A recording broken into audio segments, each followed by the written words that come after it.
Juan Martín Elespururen podcasta, Minpeko barik. Egunon, hemen gara berriro. Euskararen mende magikoak 5-9 Kristo ondoren. Bueno, hori da nire azkenengo liburuaren titulua. Hor ikusten duzue portada. Bueno, aurreko liburua aurkeztu nebanian esan neban lotza pixka bat ematen zuztala, zera neure liburuaren promozioa egitea edo propaganda nahi duzuna egitea, baina bueno, zela ez daukagun aukera hundirik beste inun egiteko, egingo dugu. Eta zeri buruz dan liburu hau? Bueno, lehenengo eta behin portada nabarmenduko nuke, eta hor da Liebanako beatoaren, da hori 8. mende inguruan bizi izan zen zerbat, fraile intelektual bat izan zen, da harek egindako zera da, mapamundia esaten zitzaion orduan mundua nola ikusten zuten.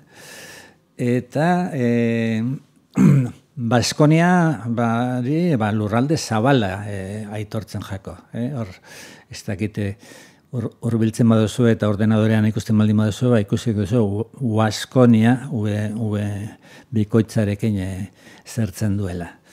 Zeintzu dira liburu honetako gaiak? Bueno,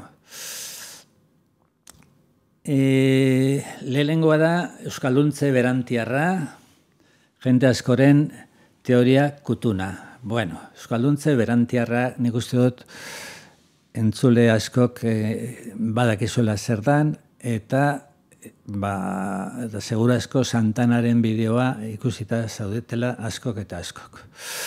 Atzera joko dut, eta hau da ikuspegi betidanekoa edo tradizionala edo non egiten zen euskeraz antxinatean.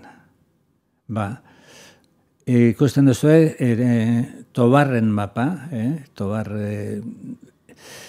hizkuntzalari espainiar bat izan zen euskeraz bazekiena eta neko lotua egon zana Euskal Herriarekin, Mitxelenaren adizkidea zen, beste, eta Tobarrek horrela ikuste zuen, eta hau izan da ikuspegi tradizionala, ezta? Bueno, euskaraz egiten zala egungo Euskal Herrian, eta gero Pirineoan,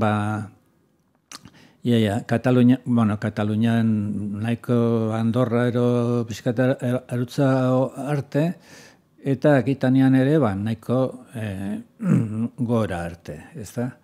Hori izan da ikuspegi tradizionala, zalantzak zeuden zerean hor interrogazio ikur bat ikusten duzue, zenbateraino mendebaldean Burgos Asturias aldera heltzen zan edo ez, eta gero beste hizkuntzak hor ikusten dituzue, Iberiarra, Zeltiberoa eta bar. Hori izan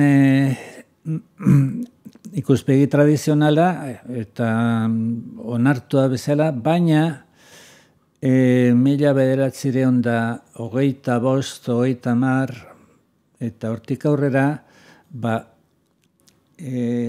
la baskonización tardía, baskoitze edo euskalduntze berantiarra euskeraz, eta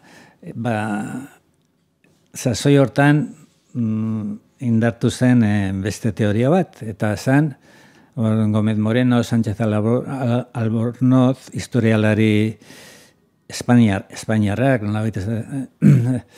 da hauek esaten dute, Euskal Herriaren mendebaldea, egungo Araba, Bizkaia eta Gipuzkoa, ez zirela euskaldunak, ez dela euskaraz egiten, Erdi Aro arte, eta baskoiak mendebaldea okupatu edo inbaditu zutela Imperio Erromatarra jauzi zanean, 5. mendetik aurrera. Baina hori gutxi ez, eta beti izan da bertze bat, teoria minoritario bat, hor zegoena, importantzia larregi ematen ez zitzaiona,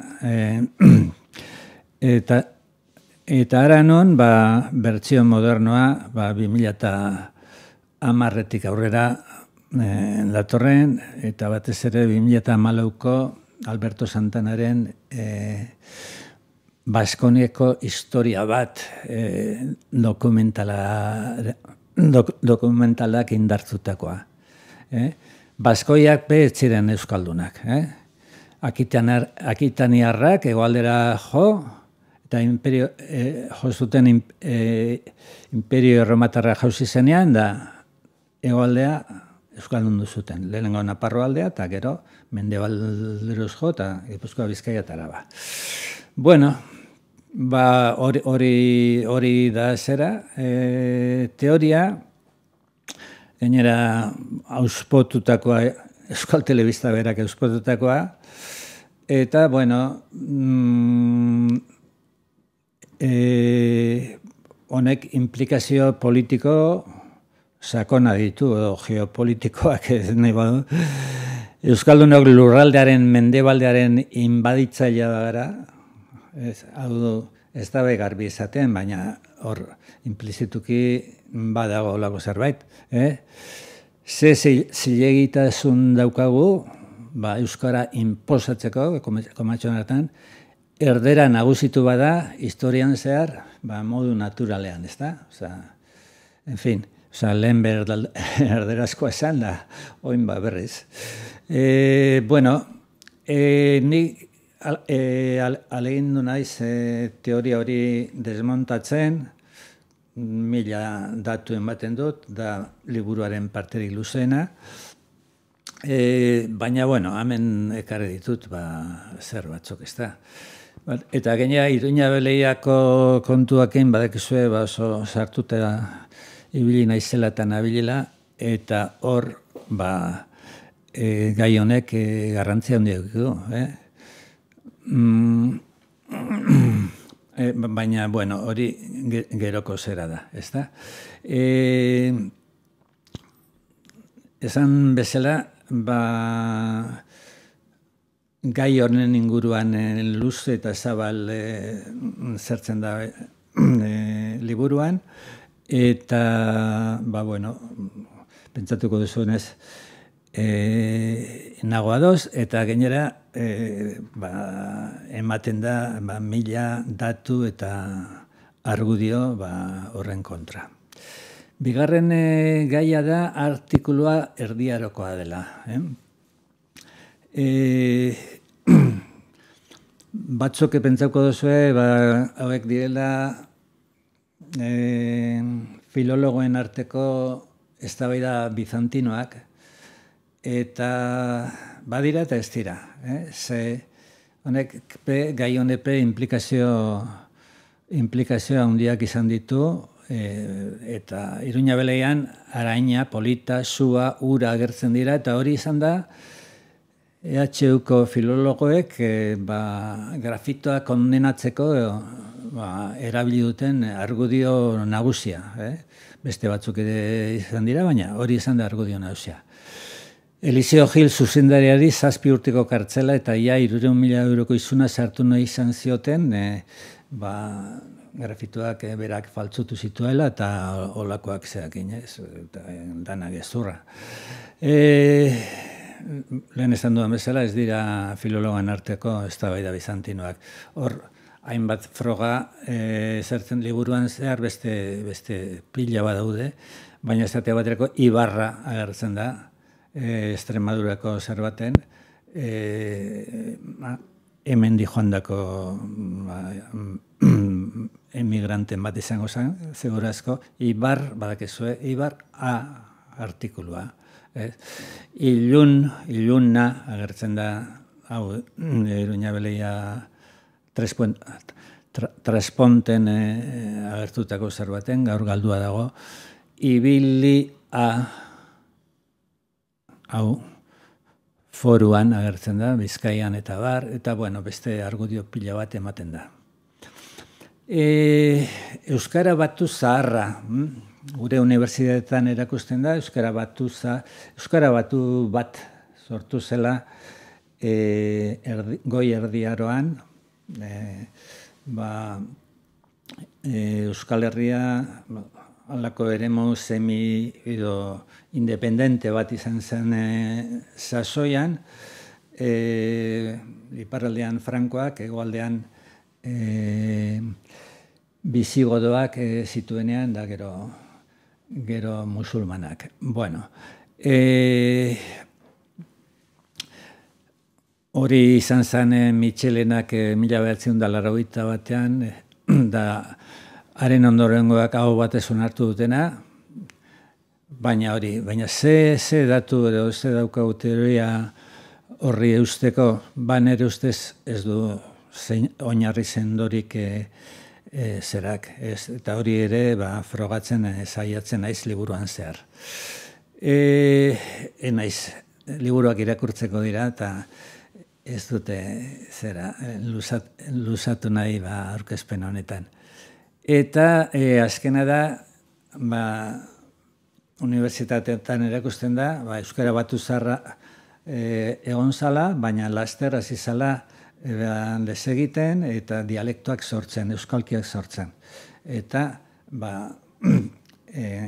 euskalkiak erdiarokoak, erdiarotik onuz datozela. Eta ez teoria, lehengo teoria zean,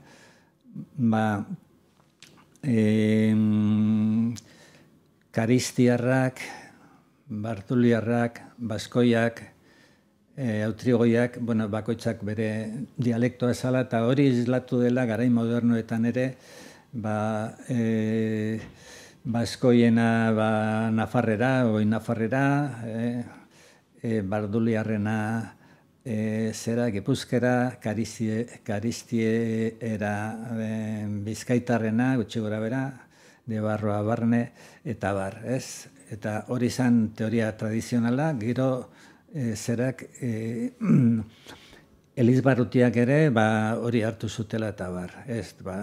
Teoria guztiz iraultzailea da Mitxelenaena, ez den du, ez. Erdiaroz geroztik sortu ziren. Bueno, saiatzen naiz, horren aurkako frogak ematen ere, eta nik uste dut liburuan aurkitzen direla. Eta bukatzeko, liburuaren epilogoan dagoena irakurriko dut eta pantailan badago. Bibliografia zabala erabili dut, beti saiatu naiz aldeko eta kontrako datuak eta argudioak erabiltzen eta kontrastatzen. Naiz eta gero balantza alde batera makurtzen den. Eta liburuaren epilogoko bukaerako berbak ekarri ditut aurkezpen honi amaiera emateko. Eskuarteko liburua etorrita baliteke ofizioko gehienak haserretzea irakurtzen dutenean, naiz eta balitekeen asko izatea irakurleak.